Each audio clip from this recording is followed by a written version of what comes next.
El primer imperio que nos encontramos en esta edad antigua es el Antiguo Egipto. El Antiguo Egipto se produce con la unificación de diversos pueblos en el Valle del Nilo, en el 3150 a.C.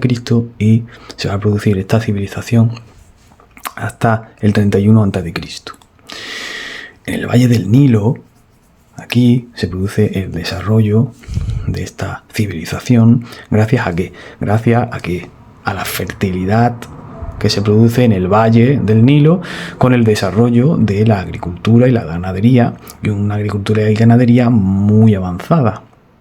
¿Por qué? Por un sistema de irrigaciones que desarrollaron aquí en este Valle del Nilo, donde se producía, aprovechando las crecidas del Nilo, se va a mejorar con un sistema de diques, etcétera, esta agricultura más avanzada. ¿Esto qué originó? Pues favoreció el tiempo libre y con ello el desarrollo político, social y cultural.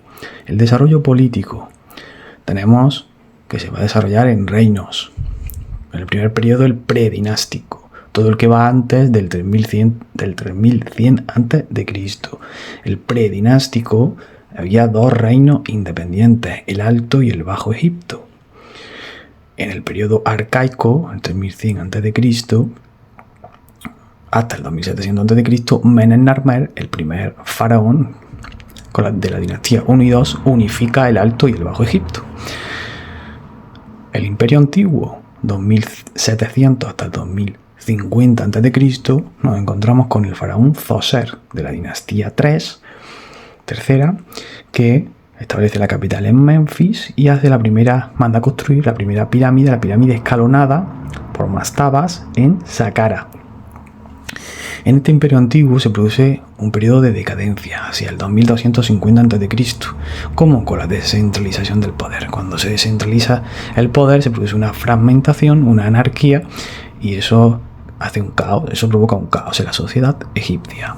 Hasta que durante el Imperio Medio, en el 2050 a.C., Mentuhotep II soluciona esa descentralización del poder, vuelve a acaparar y establece la capital en Tebas, mejora esos sistemas de irrigación que habíamos visto en la agricultura durante el desarrollo de la agricultura y la ganadería, sobre todo de la agricultura, y favorece también el desarrollo comercial con las ciudades circundantes, con los pueblos circundantes al imperio egipcio. También establece el culto a Amón, importante. Pero en 1800 a.C. se produce la invasión por parte de un pueblo de los Hicsos, y estableciéndose en Avaris, en el Bajo Egipto, arriba, en el norte.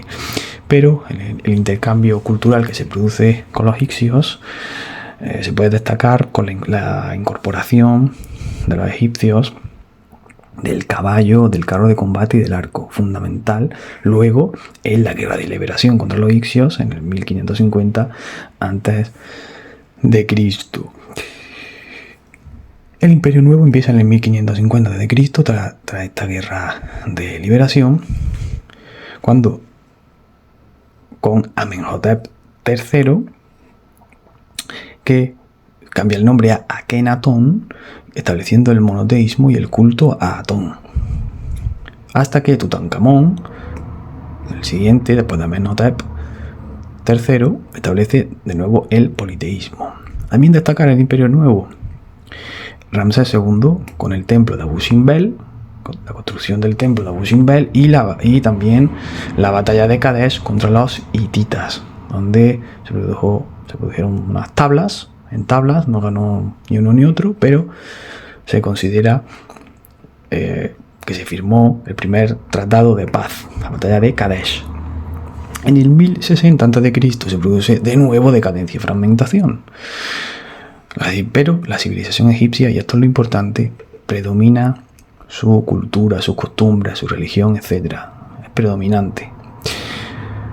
Hasta el 31 a.C., cuando en la batalla de Actium, Octavio Augusto derrota a Marco Antonio y a Cleopatra, y son absorbidos por los romanos. El desarrollo social y cultural que se produce pues habíamos visto la importancia de la escritura. Pues en la escritura en Egipto tenemos los jeroglíficos que se representaban con ideogramas o consonánticos o fonogramas. Veremos también la importancia del alfabeto fenicio y sobre todo del alfabeto griego, que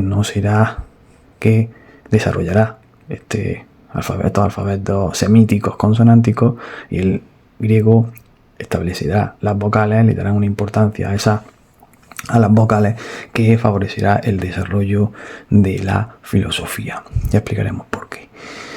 La sociedad es una sociedad jerarquizada, una monarquía absoluta. Aquí vemos la pirámide, monarquía absoluta con un faraón que está considerado como que venía directamente de los dioses, unos sacerdotes que traducían lo que decía los dioses, unos escribas que eran como unos altos funcionarios, administración, etcétera, y debajo unos comerciantes o artesanos que hemos visto una especialización del trabajo que ya se produjo en Mesopotamia, esta especialización del trabajo. Por debajo unos campesinos y por debajo los esclavos.